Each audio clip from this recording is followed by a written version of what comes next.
Hello and welcome. My name is Sky, and this is my first time doing any kind of video like this, which is very interesting. Um, I have been a DM for over 12 years, 13 years now. It's hard to keep track. And in that time, I've picked up a lot of things, a lot of different tips, tricks, things that really make D&D special. D&D has a special place in my heart. My father played Dungeons and Dragons, so I guess I was kind of doomed to follow in the family footsteps.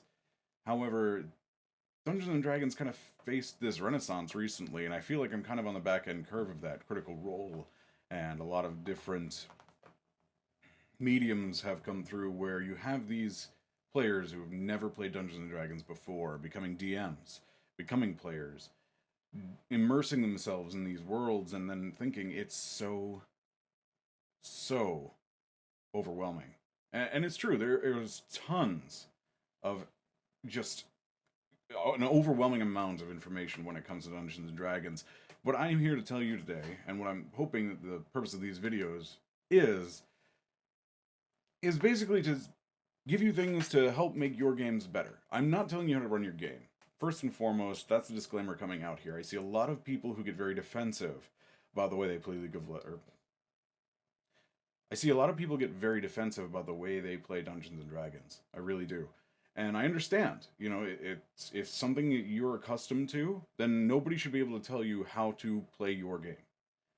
But what I'm hoping to do here is give you some tools to help make your game a little bit more fun. Just a little bit more engaging for your players and yourself. And maybe try to see if we can, I want to hear feedback on these videos. I want to see like, hey, I did this in my game and it really worked. And so the whole point of this first video is immersion. And immersion is extremely important when it comes to games like this, because when you try to get somebody into Dungeons and Dragons, you're essentially asking them to sit down at a table with a piece of paper or even their phone now. There's tons of apps that are fantastic, D&D Beyond, Character Sheet Editor. Sit down at a table and imagine with us, right? Something that a lot of people haven't done since they were kids. The level of imagination that they get out of that game is what you put into it. And as DM, as players, it's not on the DM only, it's on everybody at the table to really kind of set the pace for this, set the tone even. And that person is either going to be instantly hooked and want to come back, or they're going to go, you know what, I really don't feel like doing that. I don't feel like wasting my time. Even though to you it's not a waste of time. I don't really feel engaged. I don't really want to stick around, which is something I've seen in a lot of groups. I've seen people come in and just go, you know what, it's just not for me. And I'm all about inclusion in D&D. I want everybody to have the chance in their lifetimes to play D&D, because even young to old, spanning any gender, any kind of alignment you could believe, D&D holds a special place for all of us, I think, in many different ways. You get to be what you've always wanted to be. You want to be the strong, powerful warrior. Well, you can. You want to be the evil necromancer. In a way, you can, depending on the campaign. Or you can be even the Avengers, in a sense, of this world where you come from nothing and end up being these godly, almost nigh unkillable beings, travel to different planes. It's such a good thing for the human imagination. It's something that is accented by media, a lot of movies, a lot of different video games, and you get the chance to put that into your games. You get the chance to do what you've always wanted to do as a DM. You as a player, of course, talking with your DM, will be able to be the person that you've always wanted to be. And to me, that's the special part of it all. It's not rolling the dice, not rolling the damage. I mean, I really enjoy that. As a player, I really like to do well. I like to roll a d20 and get a natural 20 and be like, man, I really contributed to that fight. And everybody kind of gives you a pat on the back. But let me see if anybody has gone through this at a table, right? So you sit down with all of your friends. You're in the middle of combat. It is dire. Things are bad. And you almost feel like it all hinges on this roll, right? So you take your d20, you roll your d20, and what happens? You get an 8 total. You know this enemy isn't going to get hit. You've been trying to hit him this whole time. It's absolutely 16, at least, because Every time somebody rolls a 16, it hits. You didn't hit. And you get this from your DM. Okay, is there anything else you'd like to do? How bad do you feel? Right? Like, how bad is that? Where you're like, I just tried to do the best I could, not only as myself, but as my character, and I failed. Failure is good in a D&D setting. Don't get me wrong. It gives spice to the entire game. It gives you something dramatic to cling on to. You know, you're not always going to succeed because then what's the fun in that? If everything was easy, then anybody would be an adventurer. No, it's when you roll and you don't feel like you've done a thing. It hurts. It isn't very good when you roll and everybody just goes, uh, all right, my turn. No, be engaging. When you roll, tell them like I go to swing my sword at the crook of his neck. You roll the damn you roll for it, and it just doesn't happen that way. But the DM has the opportunity then to be like, you swing your sword, and at the last moment he ducks out of the way as the blade swings past, taking pieces of his hair, but just missing the mark. Suddenly, that changes the narrative, right? You don't feel like you failed. You were close. You were right there.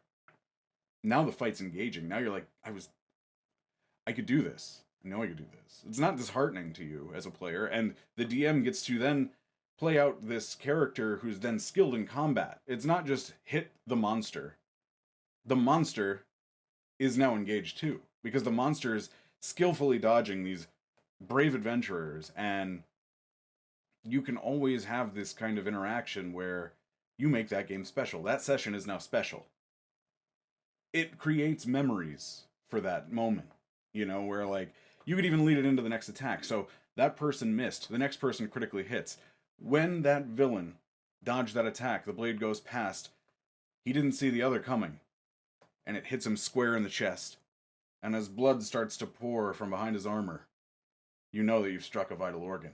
That kind of stuff really gets people engaged, and I call that the kind of acting, I suppose, playstyle when it comes to Dungeons and Dragons. It seems easy to do, right? It seems like anybody could be like, oh, I do that easy. Put that in my game right now. Don't even worry about it. It's not always easy, right? Because as a DM, you have to be thinking on your toes, and you can make the best dungeon in the world, right? It could be your best work yet. You put 4 players in there, they ruin it. and it's the fun part of that, right? It's the random part of it that makes D&D so fun. The variables, building a world and putting your players into it, keeping them engaged in that world, and making them want to see what's at the end, right? Getting them through the story arc, getting them hooked and being like, we have to stop the evil necromancer. We have to stop this army marching across the earth. They're trying to open a door to the plains of hell, and we have to stop them. That's what keeps people coming back to a game. That's what keeps people interested. And you know, you always want people to be hanging on for that next step, that next fight. And it's not always easy, as I said, but once you get the hang of it, you know, once you start talking to your players more and asking them like, what more can I do for the game? What more can I do to keep you engaged?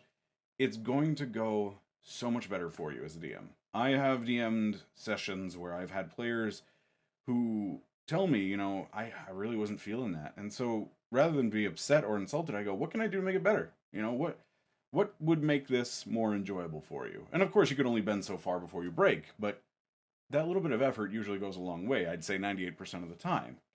Um, you always have the different kinds of players. You're always going to have the metagamers. You're always going to have the high damage players. You're always going to have the actors.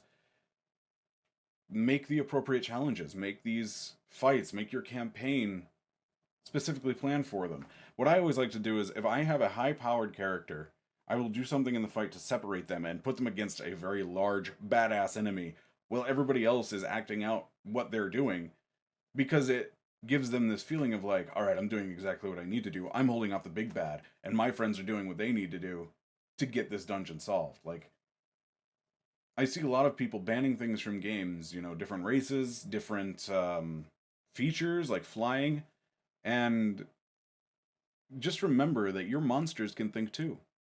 You know, you have a plethora of things in the Dungeon Master's Guide, from mages to archers to things with flying as well that could take care of these things.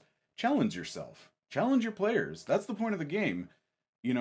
There's always this mentality of it's the DM versus the players. Not the case. You guys are playing a game together, and the DM wants to see his characters succeed, usually, depending on the DM, of course. But it's so fun when you have those tense moments, right? The fight is perfectly tuned. Everybody's down to low HP. Health potions are getting low. And you finally strike that critical 20, or you get the critical failure. Play it out. Make it interesting.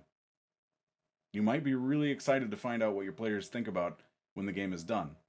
It's something I've seen so many times where the table's dead quiet, waiting for a dice to roll. It hits a 20, everybody jumps in the air and starts screaming. That's the engagement that you want. That's what makes people come back to the game, because then it's not just pens and papers anymore. It's an adventure. And isn't adventure the same reason why you got into Dungeons and Dragons in the first place? Because you can't do that in our world. You can't go on adventures in our world. I mean, you can, but you're not going to be fighting dragons. You're not going to be casting spells. You might not be traveling to different planes. Use this. Use all of the tools at your disposal. Use all the tools at your disposal to make this an unforgettable experience. Not only for your players, but for you. Nobody says you have to make a different world every time you play Dungeons and Dragons. You get a new group, take that world, put a new group into it, see what happens. You know that what happened before really kept people tense, so why not use that again? Maybe change some things, move some variables around. Keep it interesting. Have fun. What's the point of Dungeons and Dragons in the first place? Alright, so that's my first video. I know I kind of rambled a little bit. I had some thoughts I wanted to get out. But yeah, this is the first in what's hopefully going to be a long series. I'm kind of excited to get started. My name is Sky, if you haven't figured that out already.